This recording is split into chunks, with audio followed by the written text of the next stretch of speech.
That stench. Dead owlbear prey, no doubt.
shrine to Seluna. Quaint.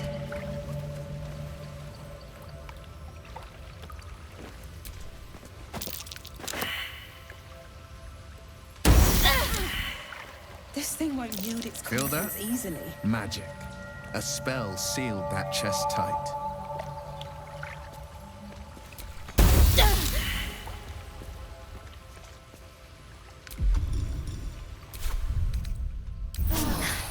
That helped.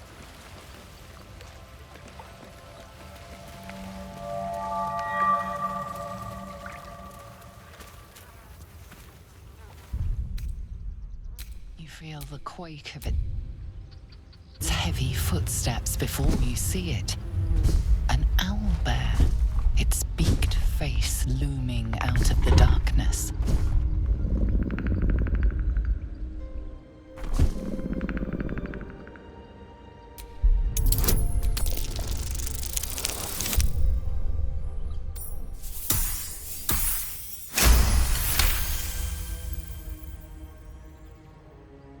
The owlbear's one good eye flicks away for a moment. You follow its glance and see an owlbear cub. The owlbear stares, then sharply inhales your scent. It sits back, its eyes still fixed on you. A silent ultimatum. You can leave now, or step closer and die.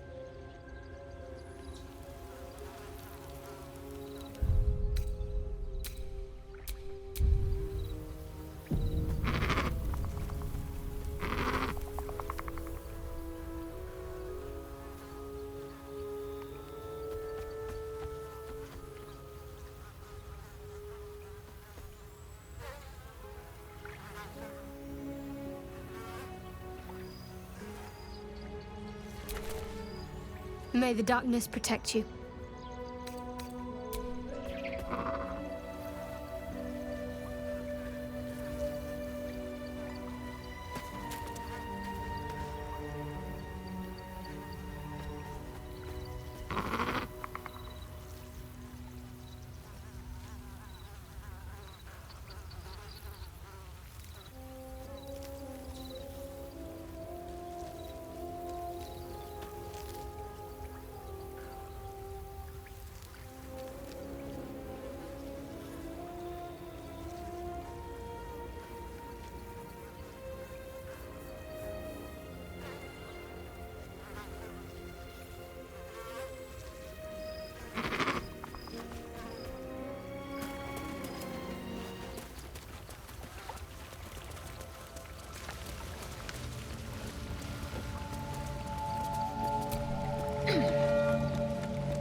My, what manner of place is this? A path to redemption? Or a road to damnation? Hard to say, for your journey is just beginning. What would suit the occasion? The words to a lullaby, perhaps. The mouse smiled brightly. It outfoxed the cat. Then down came the claw. And that, love, was that. They do know how to write them in Cormier, don't they? Well met, I am Raphael. Very much at your service.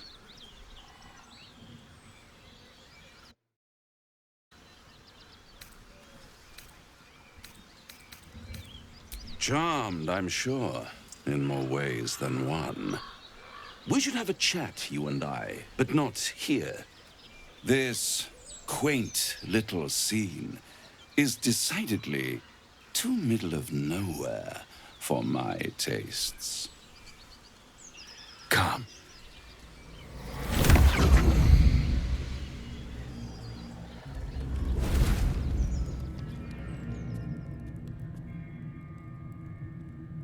There, middle of somewhere.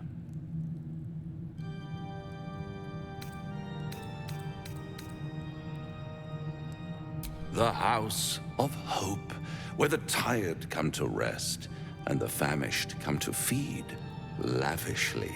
Go on, partake, enjoy your supper. After all, it might just be your last.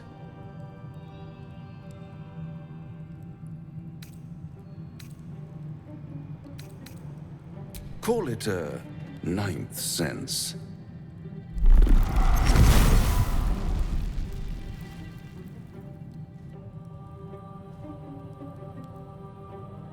What's better than a devil you don't know? A devil you do. Am I a friend? Potentially. An adversary? Conceivably.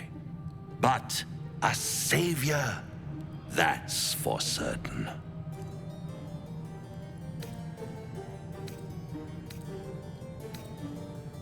Because my compassion is boundless.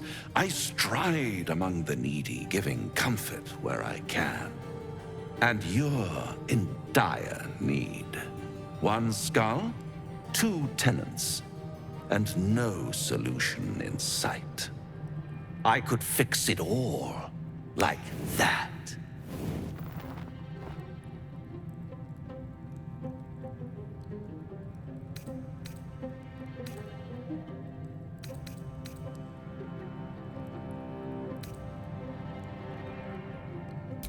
Take all the time you need, but make up your mind before you're counting down with tentacles. Try to cure yourself. Shop around. Beg, borrow, and steal. Exhaust every possibility until none are left. And when hope has been whittled down to the very marrow of despair, that's when you'll come knocking on my door. Hope. Such a tease.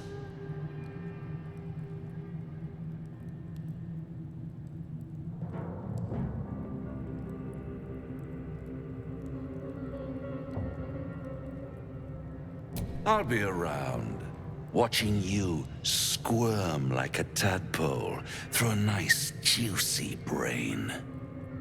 All those pretty little symptoms, sundering skin, dissolving guts, they haven't manifested yet, have they?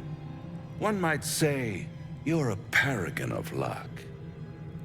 I'll be there when it runs out.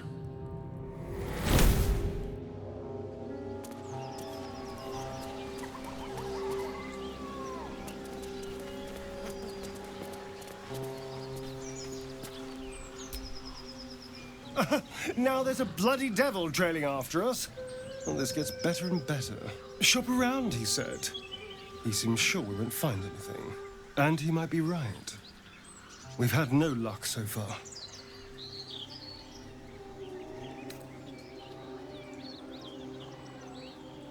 Maybe. But all that, take your time, I'll wait nonsense. He's playing with us. Cazador liked to toy with people too. Let them think there was hope, right until the end. Until he snatched it all away. Creatures like them don't play games, unless they know they can win. We keep hunting for answers. What other choice do we have? This is no ordinary mind flayer parasite. Who tampered with it, and why? What do they have planned for us? And why are we important enough that a devil comes knocking on our door? If we find those answers, we might have a chance. The Devil with the Silver Tongue. An old fairy tale my father read to me. The kind with a hero, a villain, and a moral. A farmer made a deal with the devil, so the story goes. In exchange for the farmer's dearest fruit, the devil granted him a bottomless coin purse. The farmer's dearest fruit, naturally, was no apple nor peach, but his beloved daughter. We can learn a lot from fairy tales, don't you think?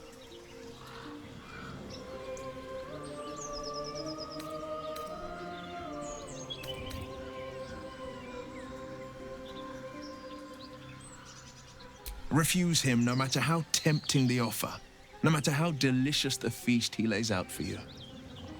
The cost's always too great.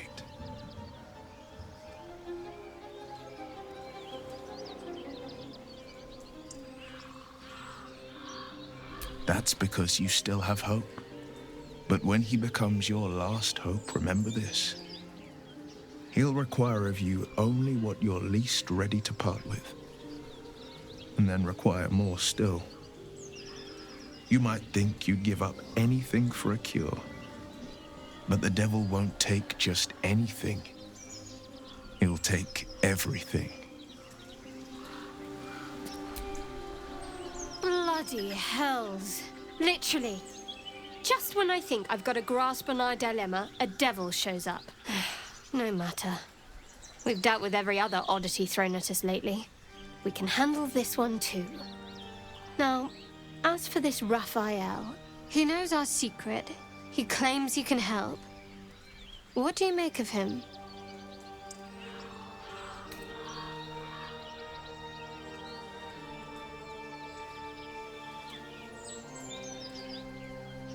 I suppose it was a lot to take in. A devil sought us out, teased us with his help, but he also stared as if we were the banquet, rather than the one on the table. We can't hedge our bets here. Best we decide how to deal with him, if at all.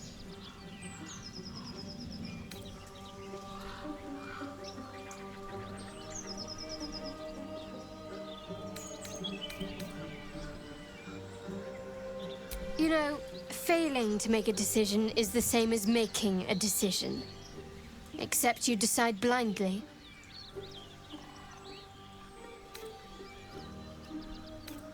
Good, you got there eventually. He's clever. My order uses the same tactic when dealing with enemies of Shah. You don't need a scourge or a rack to break people. Fear and self-doubt are sufficient. When actual pain comes, the victim's already done the heavy lifting for their torturer. There were no right answers with that devil. He was toying with his food, us.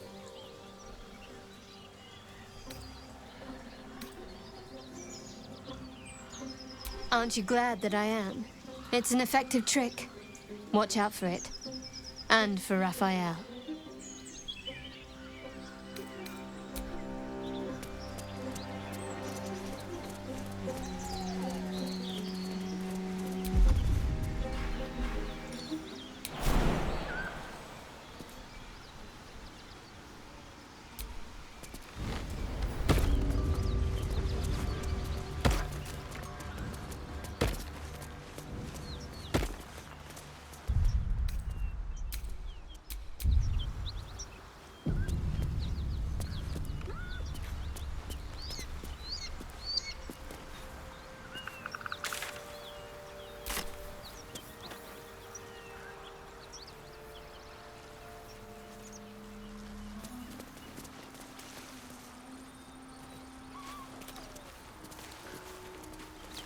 Something tore right through these people.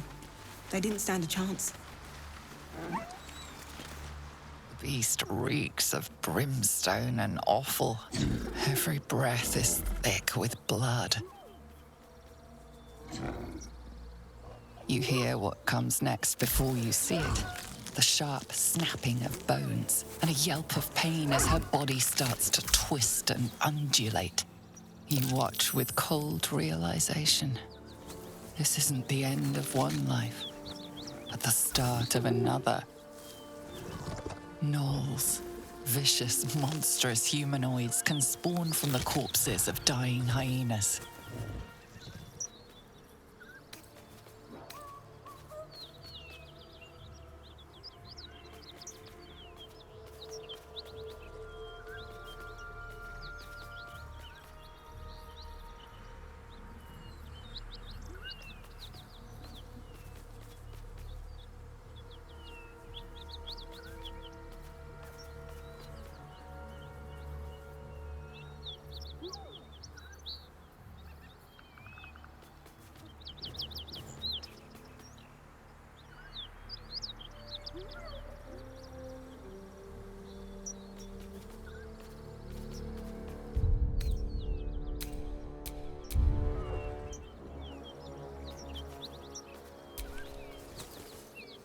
You land a swift strike against her skull.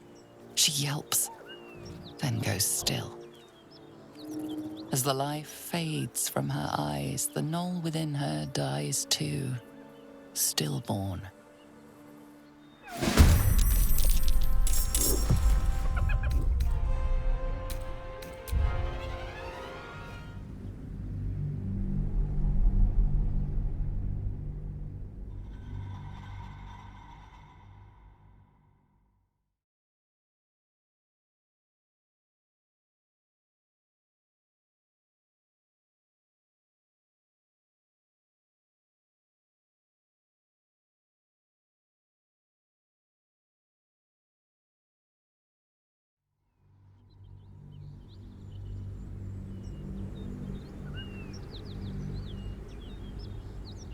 Gnolls, vicious, monstrous humanoids, can spawn from the corpses of dying hyenas.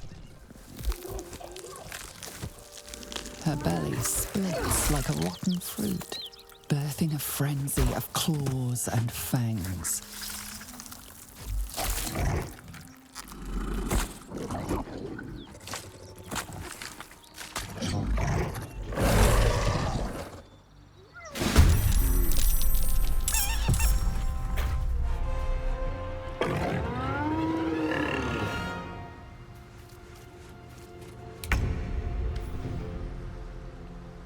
This won't be quick. That hyena's run off for help.